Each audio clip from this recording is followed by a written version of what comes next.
اگر کسی نے کہا ہے کہ اللہ کے لیے ایک قربانی کرنے کی میں نے منت مانی، یا یوں کہا کہ اللہ کے لیے اس جانور کی قربانی کرنے کی میں نے منت مانی، یا یوں کہا کہ اللہ کے لیے مجھ پر ایک قربانی کرنی ہے، یا یوں کہا کہ اللہ کے لیے مجھ پر اس جانور کی قربانی کرنی ہے، کسی جانور کی طرف اشارہ کرتے ہوئے کہا کہ یہ میرا قربانی کا جانور ہے، کسی جانور کی طرف اشارہ کرتے ہوئے کہا کہ اس جانور کو میں نے میری قربانی بنائی، اس طرح کہنے سے قربانی واجب ہو جاتی ہے۔ کبھی یہ ہوتا ہے کہ جانور خرید کر گھر کے سامنے باندھا جاتا ہے، اس وقت کسی نے پوچھا کہ یہ کیا ہے؟ جواباً جانور کے مالک نے کہا کہ یہ قربانی کے جانور ہے، تو اب اس جانور کی قربانی واجب ہو گیا، یعنی یہ قربانی کا جانور ہے۔ اس طرح کسی جانور کے بارے میں بولنے سے قربانی واجب ہوگی۔ واجب قربانی کے گوشت میں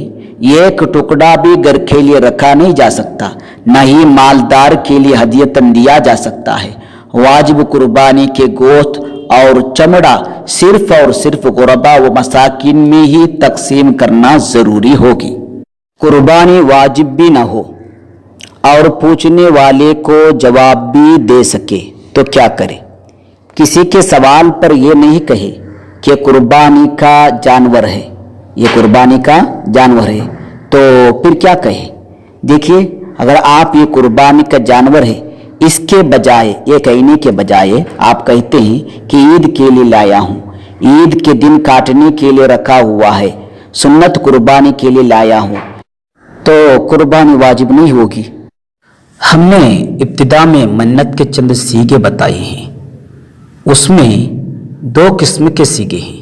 ایک اللہ کے لیے ایک قربانی کرنے کی میں نے منت مانی، اس میں جانور متعین نہیں ہے، اس لیے کسی بھی ایک جانور کی قربانی کرنا کافی ہے۔ لیکن دوسرا سیغہ، اللہ کے لیے اس جانور کی قربانی کرنے کی میں نے منت مانی، اس میں جانور متعین ہے، اس لیے اسی جانور کی قربانی ضروری ہے جس کو منت کے وقت متعین کیا ہے۔ پہلی صورت میں یعنی جانور متعین نہ ہونے کی صورت میں منت کے بعد جانور کو متعین کیا، لیکن عید سے پہلے ہی وہ جانور ہلاک ہو گیا،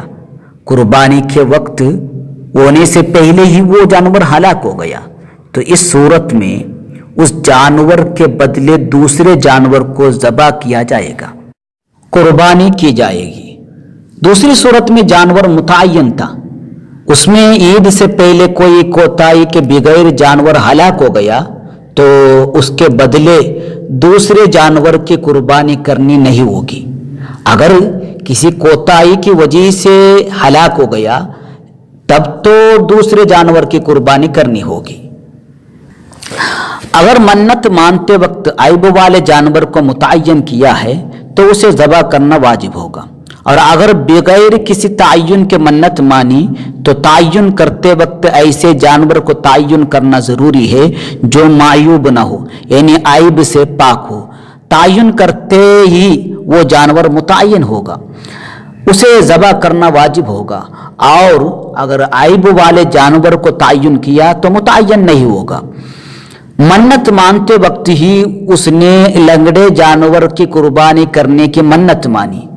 منت کرتے وقت جانور کو متعین نہیں کیا ہے، پھر جب لگڑا جانور دستیاب ہو گیا تو اس لنگڑے جانور کو منت کی طرف سے تعین کیا تو متعین ہوگا، اس کو ذبح کرنا واجب ہوگا۔ متعین جانور کو قربانی میں ذبح نہیں کیا، دوسرے جانور کو ذبح کیا، حالانکہ متعین جانور صحیح سالم ہے، تو اس دوسرے جانور سے منت پوری نہیں ہوگی، متعین جانور کو ہی ذبح کرنا ہوگا۔ منت مانتے وقت ہی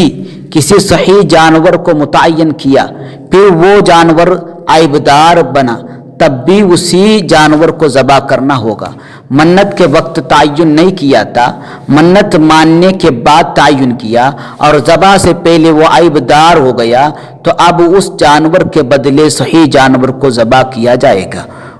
واللہ ورسول عالم، اللہ تعالی ہمیں علم دین سیکھنے اور اس پر عمل کرنے کی توفیق عطا فرمائے، حق کو حق سمجھنے اور باطل کو باطل سمجھنے، حق کی پیروی کرنے اور باطل سے بچنے کی توفیق ہم سب کو عطا فرمائے، سنت پر عمل کرنے کی توفیق عطا فرمائے، آمین بجاہ النبی الکریم۔